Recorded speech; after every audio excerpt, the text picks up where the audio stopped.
Yang saya hormati Ibu Kepala Sekolah SDN Cabang 01, Ibu Siti Fatona. Yang saya hormati Bapak Ibu Guru dan tenaga pendidikan SDN Cabang 01.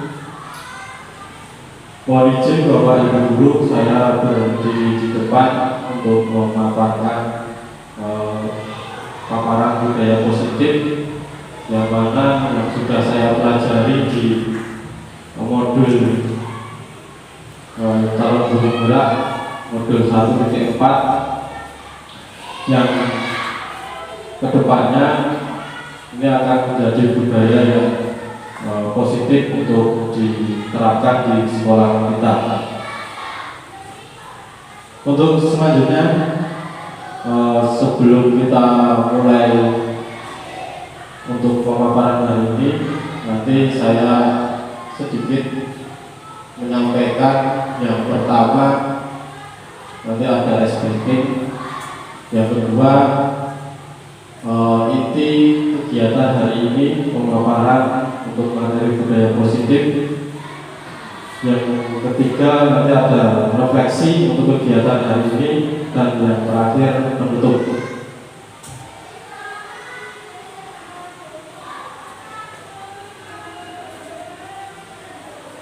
Untuk SBK pada siang hari ini Bapak Ibu, untuk clue-nya adalah sebutkan warnanya bukan tulisannya.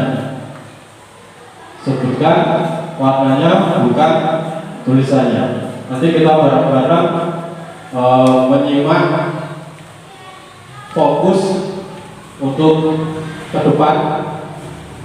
Sudah siap Bapak Ibu? Siap? Kita mulai. Warna apa yang di depan? Merah, biru, kuning, hitam. Jadi sudah saja. Sebutkan warnanya bukan tulisannya. Untuk yang kedua, merah, kuning, biru, hitam atau coklat ini? Coklat. Coklat. Untuk yang ketiga, kuning, merah, biru, hitam. Oke, nanti Bapak Ibu Guru sudah fokus ya untuk menerima paparan atau materi di siang hari ini. Untuk selanjutnya Bapak Ibu, untuk latar belakang sendiri untuk aksi nyata saya, yang pertama sesuai dengan filosofi Ki Jadwantoro, yaitu menuntut segala kodrat, segala kekuatan yang pada diri anak, agar dapat mencapai keselamatan dan kebahagiaan yang setinggi-tingginya, baik sebagai manusia maupun anggota masyarakat. Ini adalah latar belakang untuk menumbuhkan budaya positif. Upaya adalah menanamkan budaya positif di sekolah. Guru memiliki peran sentral. Posisi guru itu sangat sentral untuk menanamkan budaya positif. Yang pertama adalah untuk kontrol, manajer untuk meningkatkan kreativitas belajar siswa, membentuk budaya positif. Guru juga berperan sebagai motivator dan inspirator untuk menumbuhkan budaya positif, yang nantinya guru akan menjadi seperti sumbernya Ki Jadwantoro adalah ingaso, sumbelodo,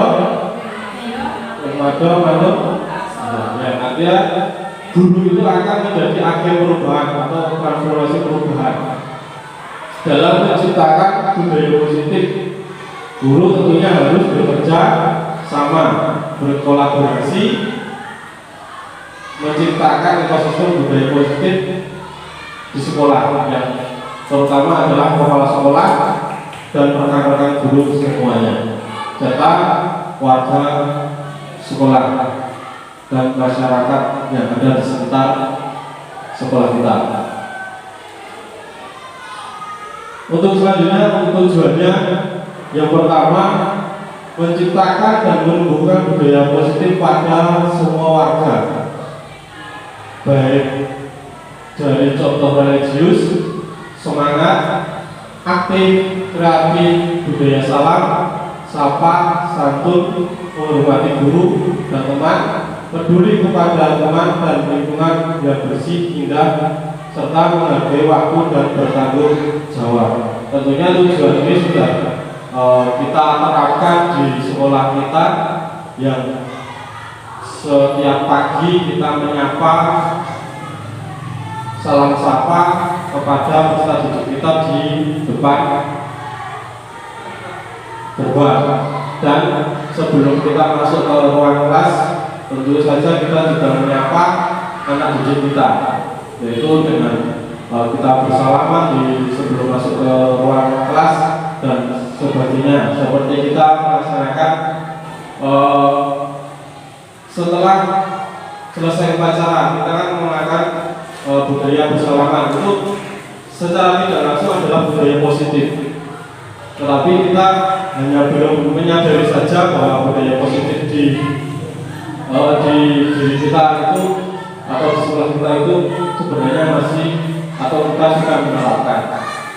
Untuk yang ketiga adalah mendukung perilaku positif menjadi karakter yang dimiliki semua warga sekolah.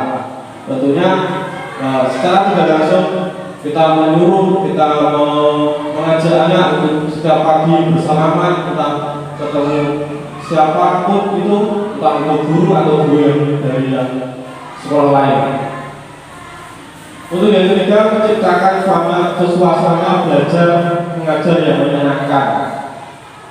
Untuk kita nanti tumbuhnya budaya positif, diharapkan dan tujuannya kita bisa menciptakan suasana belajar yang menyenangkan bagi peserta kita atau murid kita. Untuk konsep inti budaya positif itu ada 7 Bapak Ibu yang sudah saya pelajari, dan ini saya bagi berbagai baik kepada Bapak Ibu.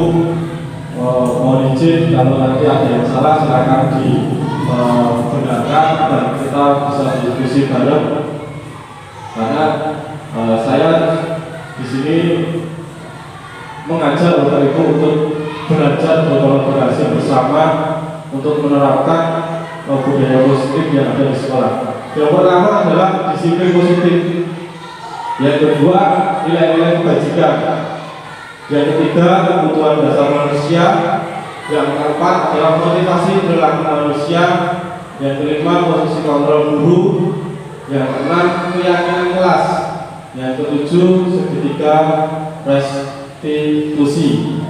Loh, kok di situ nggak ada kesepakatan kelas atau peraturan kelas? Sebenarnya ada, tapi kita lebih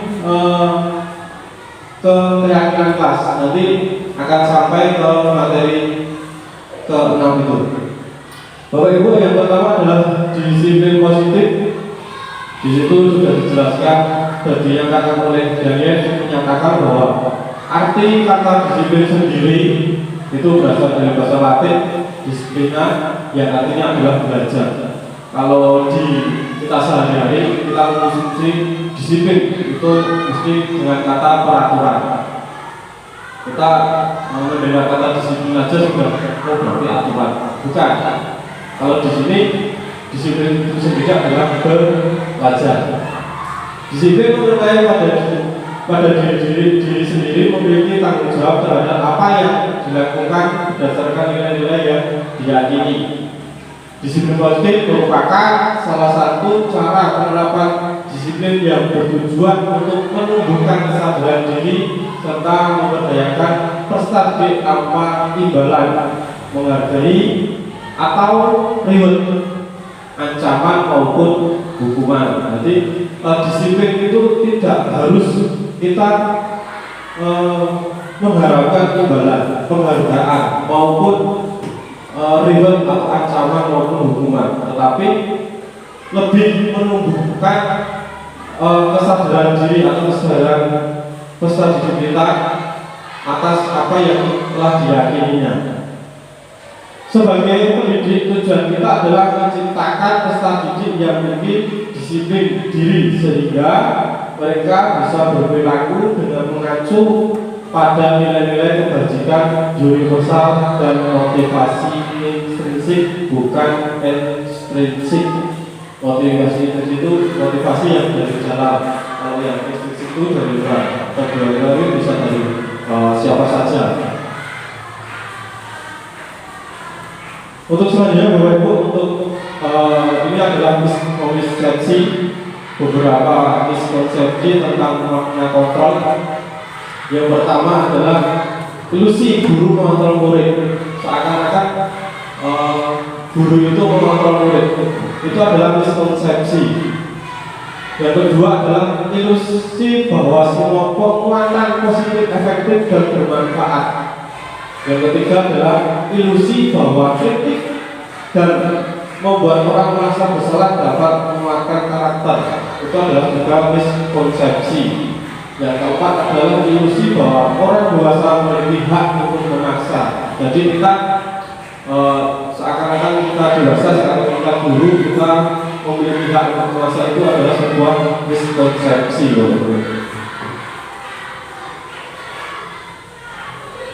Ini adalah mengubah paradigma stimulus respon, pendekatan kontrol. Yang pertama, stimulus itu dari teorinya realitas kebutuhan kita sama, padahal realitanya adalah kebutuhan kita berbeda. Kebutuhan antara peserta didik yang lain dengan yang lain itu berbeda. Semua orang melihat hal yang sama, tapi teori kontrolnya adalah setiap orang memiliki gambaran yang berbeda. Kita mencoba mengubah orang agar berpandangan yang sama atau pandangan yang sama untuk kita, tetapi kita berusaha memulai pandangan orang lain tentang dunia. Yang kedua, ini yang selanjutnya adalah perilaku buruk dilihat sebagai suatu kesalahan, tapi semua perilaku memiliki tujuan. Orang lain bisa mengontrol dirinya, tapi hanya Anda yang bisa mengontrol diri Anda. Saya bisa mengontrol orang lain, Anda tidak bisa mengontrol orang lain. Pemaksaan ada pada saat wujudan atau gagal, kolaborasi atau versus, menciptakan pilihan-pilihan baru. Yang terakhir adalah model berpikir menang atau kalah, tetapi kontrolnya adalah model berpikir menang.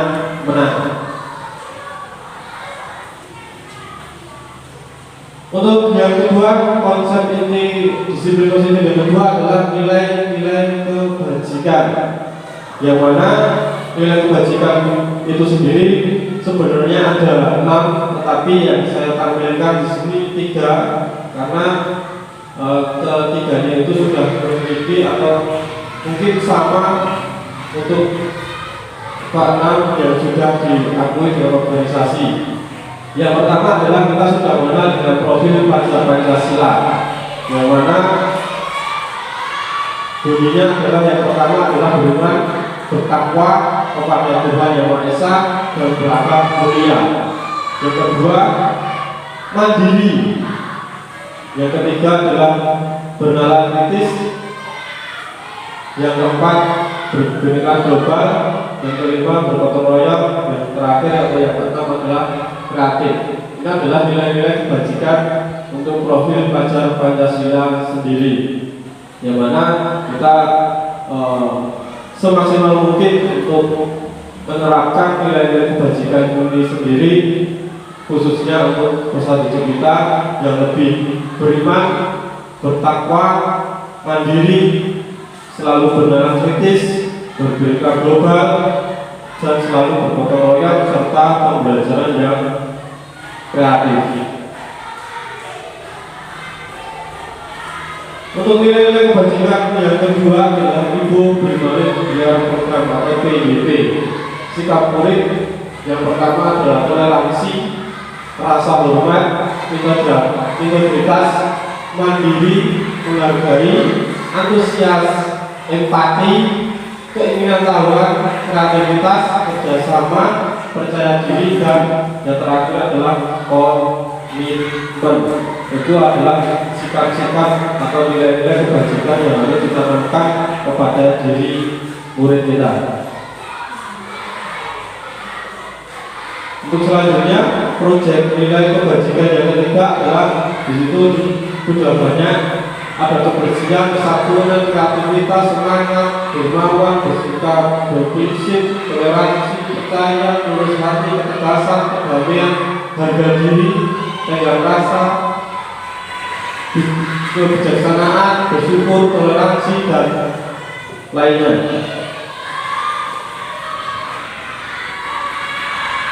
Untuk konsep ini disimpulkan yang ketiga adalah kebutuhan dasar manusia.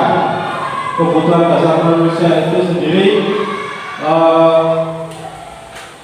ada salah satunya adalah kebutuhan bertahan hidup atau survival, kasih sayang dan rasa diterima, kebebasan, kesenangan, dan penguasaan power. Kebutuhan dasar adalah segala sesuatu yang kita lakukan, usaha terbaik untuk mendapatkan apa yang kita inginkan. Kita dapat mendapatkan apa yang kita inginkan sebetulnya saat kita sedang memenuhi satu atau lebih dari kebutuhan dasar kita, yaitu yang tadi saya sebutkan adalah kebutuhan untuk bertahan hidup. Setiap manusia itu memiliki kebutuhan dasar untuk berkebutuhan hidup atau bertahan hidup, memiliki kebutuhan mendapatkan kasih sayang dan rasa diterima. Yang ketiga adalah kebebasan. Selain itu ada kesenangan dan penguasaan. Yang ini setiap diri peserta didik kita memiliki itu semua. Untuk motivasi perilaku manusia itu dinyatakan ada 3 perilaku manusia. Yang pertama, untuk menghindari ketidaknyamanan atau hukuman, untuk mendapatkan imbalan atau penghargaan dari orang lain, untuk menjadi orang yang mereka inginkan dan menghargai diri sendiri dengan nilai-nilai mereka percayai. Motivasi perilaku manusia itu terdiri dari 3. Yang pertama, penghukum atau hukuman. Yang kedua adalah konsekuensi yang kita dapatkan, dan yang ketiga adalah restitusi.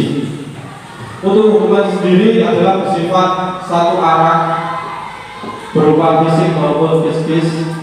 Yang kedua, konsekuensi, yaitu yang pertama adalah sudah terencana atau sudah disepakati. Yang kedua, dibahas dan disetujui oleh murid dan guru. Yang ketiga, sikap guru senantiasa mengotori murid. Yang ketiga, restitusi adalah proses menciptakan kondisi bagi murid untuk memperbaiki kesalahan mereka.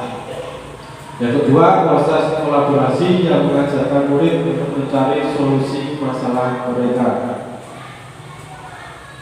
Nah, ini Bapak Ibu, yang penting adalah posisi kontrol guru. Di disiplin positif itu ada 5 posisi kontrol guru. Yang pertama adalah sebagai penghukum, yang kedua membuat merasa bersalah, yang ketiga teman sebagai teman, yang kelima adalah sebagai pemantau, dan yang terakhir yang kelima adalah sebagai manajer. Untuk yang pertama, posisi kontrol seorang guru adalah sebagai penghukum, yang mana mungkin kita masih merasa sebagai penghukum atau posisi kontrol sebagai penghukum. Nanti kita bisa berkolaborasi untuk menjadi posisi kontrol yang kita inginkan adalah yang kelima lagi sebagai manajer. Sebagai penghukum adalah nadanya suaranya tinggi, berbahasa tubuh, mata melotot, dan jari menunjuk-nunjuk kepada peserta didik atau apa. Contohnya di sini ada bahwa itu terlambat lagi, pasti terlambat lagi, selalu datang terlambat. Kata kapan bisa datang tepat waktu, itu adalah contoh kalimat penghukum. Tanyakan kepada diri Anda, bagaimana perasaan murid bila guru bicara seperti itu pada saat muridnya datang terlambat. Jadi posisi kita sebagai penghukum itu sebenarnya riskan bagi kita untuk kepada peserta didik, karena itu menyangkut apa itu perasaannya. Untuk hasilnya nanti kemungkinan murid seperti itu, Bapak Ibu, marah, dendam, bersifat agresif. Mungkin kalau muridnya duduk di kelas atau di ruang kelas, murid hanya mencoret-coret buku atau mencoret-coret meja. Itu adalah posisi kontrol yang pertama sebagai hukum. Untuk posisi kontrol yang kedua adalah membuat merasa bersalah. Di sini harus dijelaskan adalah suara keras atau halus atau sedih. Contohnya, Adi, kamu ini bagaimana ya? Kamu sudah berjanji dengan ibu tidak akan terlambat lagi. Kamu kenapa yang sedang kali mengecewakan ibu? Ibu benar-benar kecewa sekali. Itu adalah kalimat atau contoh membuat merasa bersalah, seolah-olah anak itu bersalah. Untuk hasilnya, di sini murid merasakan bersalah dengan ucapan atau kata seperti ini. Murid akan merasa bersalah setelah atau mengecewakan orang lain atau bapak ibu guru. Murid akan merasa menjadi seolah-olah menjadi seorang yang gagal, tidak sanggup membahagiakan orang lain. Kadang-kadang sikap seperti ini lebih berbahaya dari sikap sebagai penghukum. Nanti kita bisa menghindari hal-hal yang seperti ini, Bapak Ibu. Untuk posisi kontrol yang ketiga, yaitu sebagai teman. Ini boleh dilakukan, Bapak Ibu, untuk kita kepada peserta didik kita. Posisi kontrol yang ketiga ini adalah sebagai teman. Ini adalah suaranya ramah, akrab, bercanda, dan bahasa tubuhnya adalah merapat pada murid, mata dan kita senyum jenaka. Dan contohnya di sini, Andi, ayolah, bagaimana sih kamu kemarin? Kamu sudah berjanji ke bapak, bukan kenapa terlambat lagi? Sambil kita tertawa, ya sudahlah, nggak apa-apa, duduk sana, nanti Pak Guru bantu kamu ini, sambil tersenyum. Itu adalah kalimat atau kata contoh untuk kita posisi kontrol sebagai teman, yang mana hasilnya murid akan merasa senang, akrab kepada bapak ibu guru. Ini termasuk dampak yang positif. Hanya saja di sisi lain itu juga bisa menimbulkan negatif bagi murid, atau murid itu lebih nanti bisa tergantung pada guru. Nanti murid akan menjadi tergantungan. Untuk yang keempat adalah posisi kontrol sebagai pemantau. Di sini ada contoh kalimat, Andi, tahukah kamu jam berapa kita mulai? Andi menjawab, tahu Pak Guru, kamu terlambat 15 menit. Apakah kamu sudah mengerti? Nah, di sini guru sebagai pemantau, yang mana Andi itu sudah terlambat dan guru itu tahu, tapi Andi itu juga menyadarinya. Dampaknya atau hasilnya, murid memahami hukuman atau konsekuensi yang didapat setelah dia melanggar peraturan yang tadinya adalah terlambat. Tetapi di sini guru akan memantau murid Andi khususnya agar besok tidak terlambat lagi, atau gimana ya berikutnya, hari berikutnya dan sebagainya, agar Andi itu atau anak kita, anak didik kita lebih tertib, tidak terlambat lagi. Untuk posisi kontrol yang terakhir, yang kelima adalah sebagai manajer. Ini adalah harapan kita semua, harapan Bapak Ibu guru, dan kita yakin kita akan bisa melakukan kontrol yang kelima ini adalah sebagai manajer, yang mana posisi manajer ini guru berbuat sesuatu bersama dengan murid, mempersilahkan murid, mempertanggungjawabkan perilakunya, mendukung murid agar dapat menemukan solusi atas permasalahan sendiri. Contohnya di sini adalah guru, Andi, apakah kamu mengetahui jam berapa sekolah dimulai? Andi menjawab, tahu Pak, jam 7. Guru, ya. Jadi kamu terlambat. Kira-kira bagaimana kamu akan memperbaiki masalah ini? Nah, ini adalah kalimat sebagai manajer. Kira-kira bagaimana kamu akan memperbaiki masalah ini? Nah, kira-kira Andi akan menjawab apa Bapak Ibu? Dengan ada kata seperti, kira-kira bagaimana kamu akan memperbaiki masalah ini? Datang lebih pagi, bangun lebih awal. Itu adalah kita memposisikan diri sebagai manajer, tidak sebagai penghukum, tidak sebagai teman, tidak sebagai pemantau dan sebagainya. Tetapi kita lebih menyadari dan hal itu bagaimana nanti akan membangun kedepannya hal yang positif, yang mana di sini adalah posisi manajer, seorang guru sebagai seorang gurunya sebagai yang tulus, tidak perlu marah, tidak perlu meninggikan suara, apalagi menunjuk-nunjuk jari ke murid. Guru akan mengembalikan tanggung jawab kepada murid untuk mencari jalan keluar permasalahannya, tentu dengan bimbingan Bapak Ibu guru semua.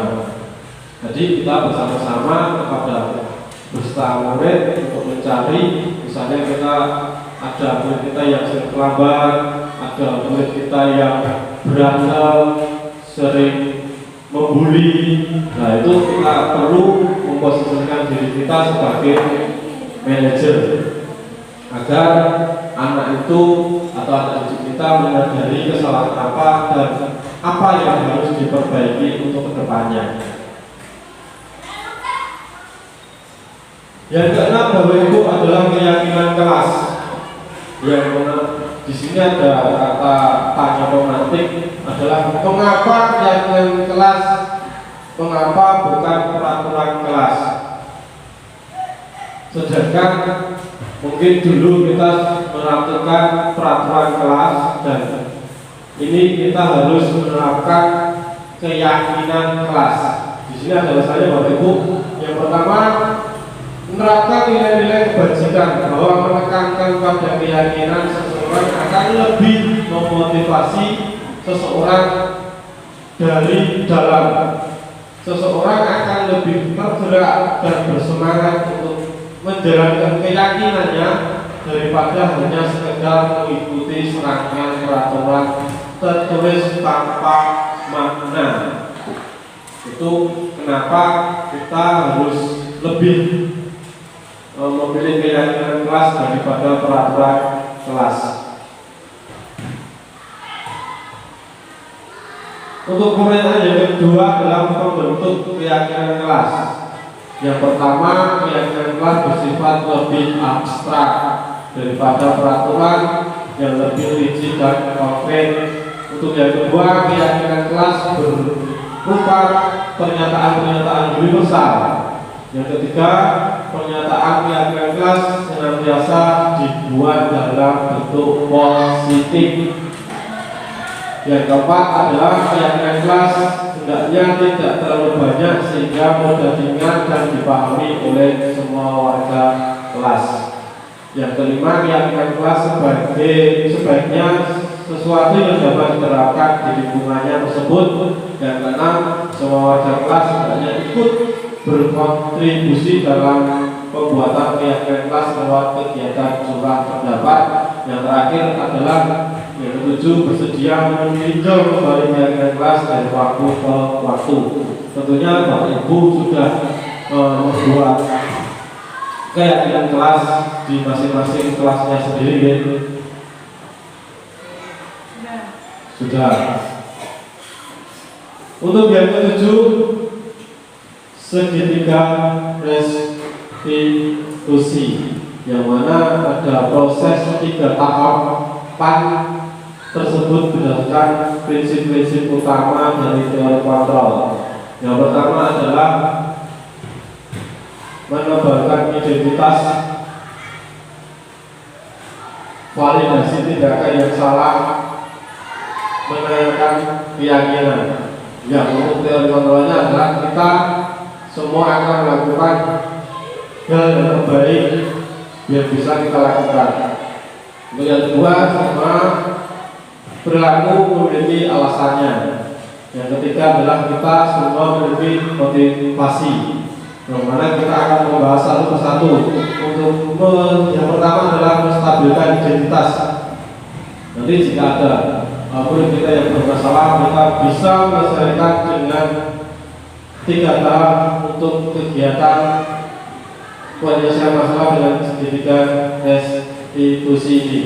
Yang pertama adalah menstabilkan identitas, yang ini bertujuan untuk mengubah identitas anak dari orang yang gagal karena melakukan kesalahan menjadi orang yang sukses. Atau kita yang pertama itu adalah pembuat salah tidak apa-apa. Itu adalah contoh kalimatnya. Tidak ada manusia yang sempurna. Saya juga pernah melakukan kesalahan seperti itu. Kita bisa menyelesaikan ini. Itu adalah contoh-contoh kalimat yang harus kita ucapkan sebagai menstabilkan identitas kepada anak jika anak didik kita atau ada yang salah. Untuk yang kedua, validasi tindakan yang salah. Setiap tindakan kita dilakukan dengan sangat atau bertujuan. Yang pertama adalah memenuhi kebutuhan setiap tindakan. Kalau kita memenuhi kebutuhan dasar apa yang mendasari sebuah tindakan, kita akan bisa menemukan cara-cara paling efektif untuk memenuhi kebutuhan itu sendiri. Contoh untuk kalimatnya adalah, padahal kamu bisa melakukan yang lebih buruk daripada ini ya. Ini adalah contoh kalimat apabila anak didik kita nantinya bisa kita menangani sebuah masalah. Yang kedua, kamu pasti punya alasan kenapa melakukan hal itu. Yang ketiga, kamu patuh bangga pada diri kita sendiri karena kamu telah melindungi sesuatu yang penting buatmu. Yang terakhir adalah kamu boleh mempertahankan sikap itu, tapi kamu harus menambah sikap yang baru. Itu adalah contoh-contoh atau kalimat yang harus kita ucapkan untuk memvalidasi tindakan yang salah pada diri anak atau diri kita sendiri. Segitiga restitusi yang ketiga adalah menanyakan keyakinan. Jadi ada teori kontrol yang menyatakan bahwa kita pada dasarnya termotivasi secara internal. Yaitu contohnya adalah apa yang kita percaya sebagai kelas atau keluarga. Apa nilai-nilai umum yang kita sepakati. Yang ketiga adalah apa bayangan kita tentang kelas kita yang ideal. Yang terakhir, kamu mau jadi orang yang seperti apa. Itu adalah kata-kata tanya untuk menanyakan keyakinan kepada diri peserta didik kita nanti. Ini tergantung dengan apa itu permasalahan pada diri anak masing-masing. Sebelum kita melakukan refleksi, Bapak Ibu, saya ingin Bapak Ibu menuliskan peraturan atau keyakinan kelas yang sudah diterapkan di kelasnya masing-masing. Nanti ini masing-masing dua keyakinan atau 2 peraturan kelas yang sudah dibuat di kelasnya masing-masing. 2 mohon, sebutkan 2 mohon, nanti bisa menuliskan di sini tentang peraturan kelas. Nanti masing-masing guru dua mawon ya. Monggo dimulai.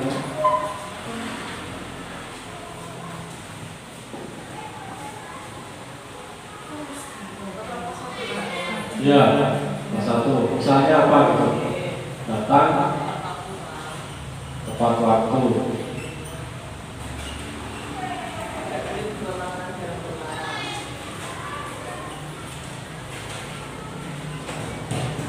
Tidak boleh membawa makanan. Oh iya.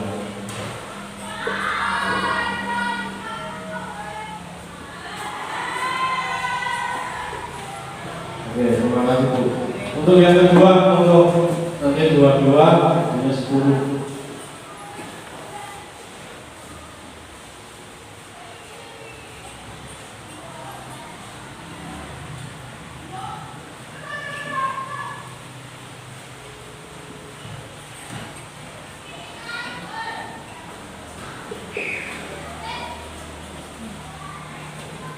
Masuk dan keluar kelas harus izin. Satu lagi Bu.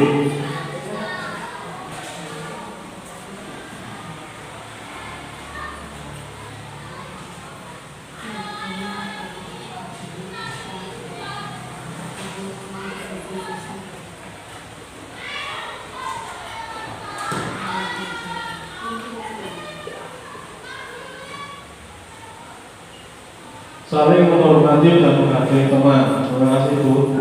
Selanjutnya Bu, dua mawon yang kemarin sudah dibuat di kelas.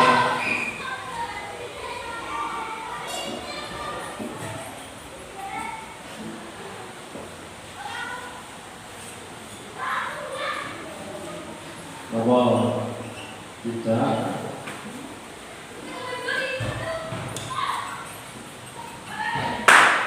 Bikin onar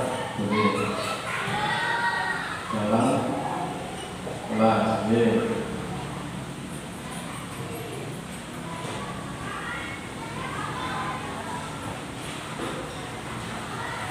Apalagi itu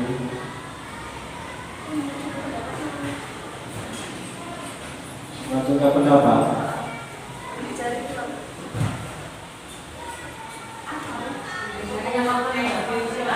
Apa? Tunjuk jari sebelum mengatakan pendapat.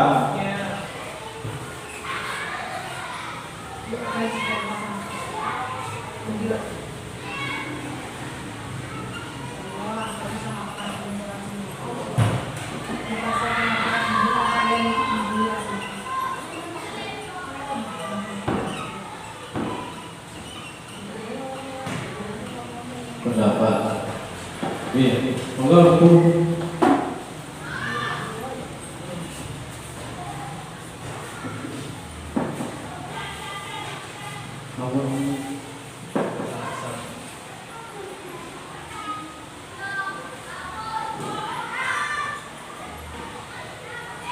Memakai seragam olahraga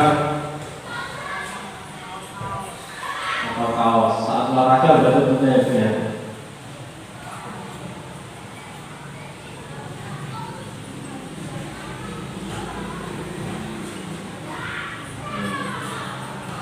Berapa?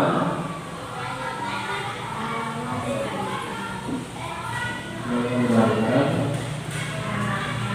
peralatan olahraga.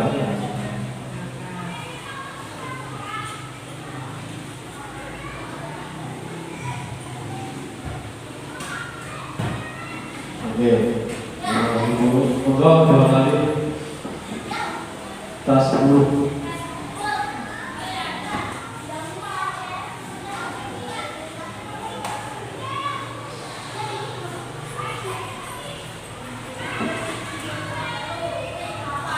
Dikumpul. Oh ya, dikumpul. Ya boleh. Ya,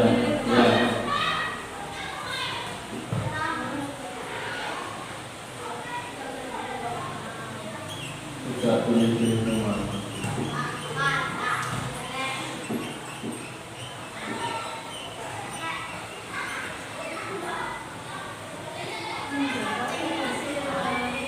Menjaga kebersihan kelas nomor kelas.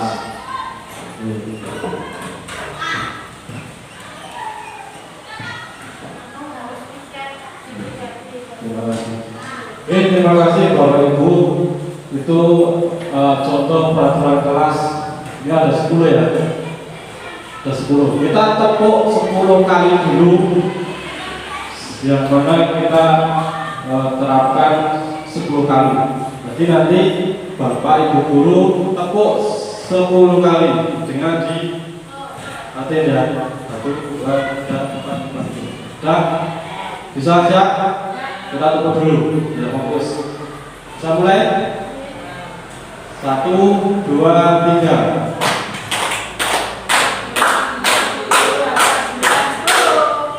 Oke, berarti sudah fokus.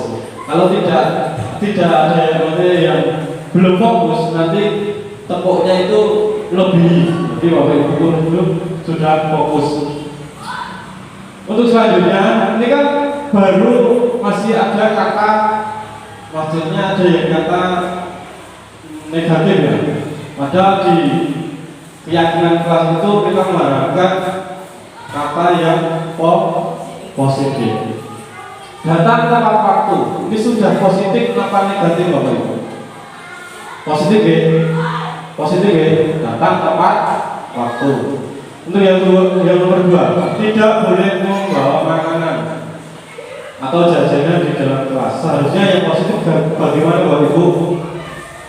Kita ubah ke positif.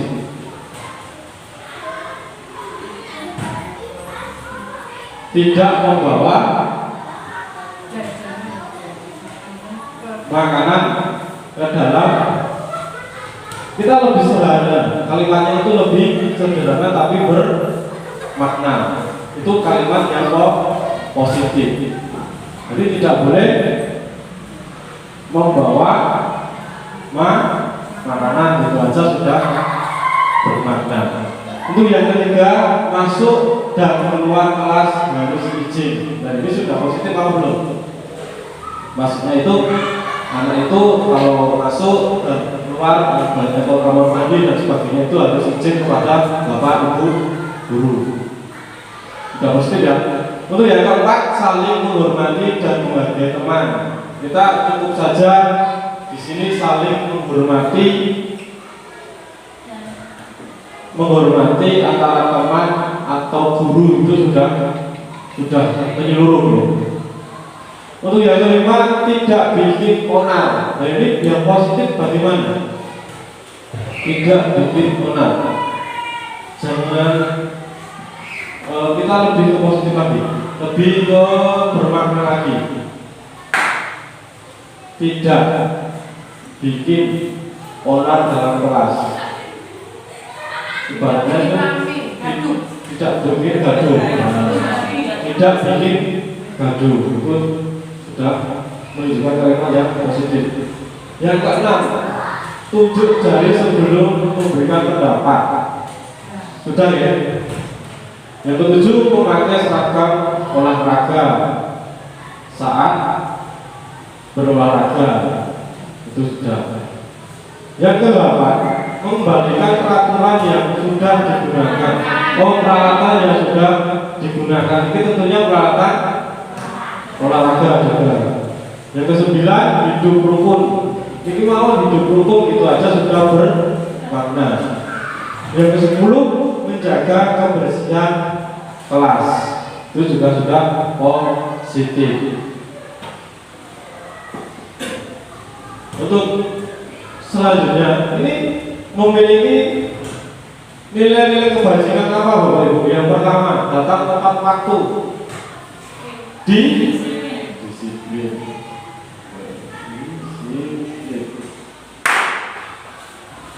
Tidak boleh membawa makanan atau jajanan. Ini apa? Kira-kira apa Bu nilai kebajikannya?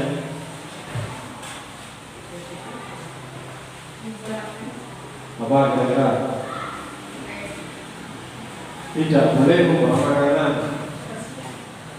Kebersihan boleh, tapi kebersihan.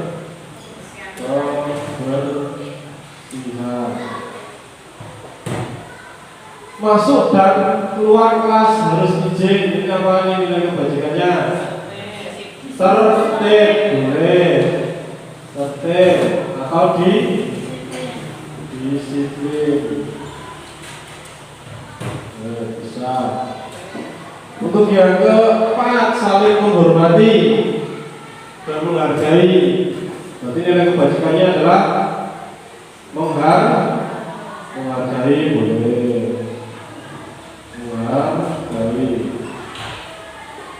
Untuk yang kelima, tidak bikin onar. Nilai kebajikannya apa di sini? Tidak bikin onar atau tidak bikin gaduh. Apa? Saling menghormati juga boleh. Menghormati.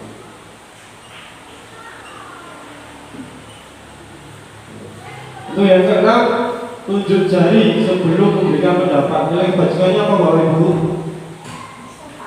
Sopan. Yang ketujuh, memakai seragam olahraga. Berarti disiplin, tertib. Bisa. Mengembalikan peralatan yang sudah digunakan. Ini nilai kebajikannya apa? Disiplin juga. Disiplin. Yang kesembilan, hidup rukun. Nilai kebajikannya apa? Rukun ya? Rukunan. Yang terakhir, kebersihan. Nah, ini adalah kita pertama membuat peraturan kelas dulu, dan di situ kita mengubah ke kalimat positif, yang mana itu kalimat yang bermakna nilai-nilai kebajikan yang ada. Jadi nanti kita bisa membuatnya dan bisa kita terapkan di kelasnya kita masing-masing Bapak Ibu. Untuk selanjutnya, untuk refleksi pembelajaran hari ini yang kita dapat dan harapan Bapak Ibu, saya mohon untuk mengutarakannya sendiri-sendiri masing-masing. Nanti urut dari saya untuk refleksi hari ini. Yang pertama, pembelajaran apa yang didapat hari ini dan harapan saya. Untuk pembelajaran hari ini, saya ini sangat luar biasa. Pertama kali saya melakukan berbagai praktik baik kepada Bapak Ibu, dan untuk selanjutnya saya akan harapan saya akan memperbaiki dan terus selalu melakukan praktik baik kepada semua warga sekolah, baik Bapak Ibu maupun peserta didik kita. Nanti kita ulang-ulang dari Ibu Ani atau monggo Bu.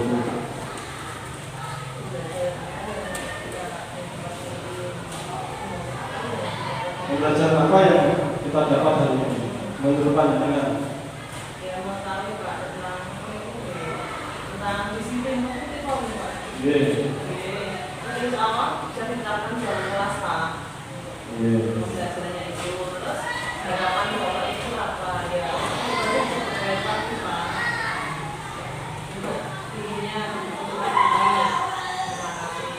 Terima kasih Bu Ani. Tentu saja Bu Tika, monggo untuk refleksi hari ini apa? Mungkin dari saya bisa mengetahui ternyata yang selama ini kan ada miskonsepsi antara mana yang rumah, mana yang bisa sebagai penambah ilmu, sebagai motivasi untuk berubah yang lebih baik. Harapan dari moga-moga ya kita bisa seperti yang diharapkan tapi ya belajar awal-awal. Belajar ya, nanti kita lebih baik untuk belajar. kita harus semangat untuk selalu belajar. Monggo Bu Budi untuk refleksi hari ini. Refleksi pembelajaran hari ini dapatkan keutamaan dengan apa yang disuci. Semoga nanti di penerapan di kelas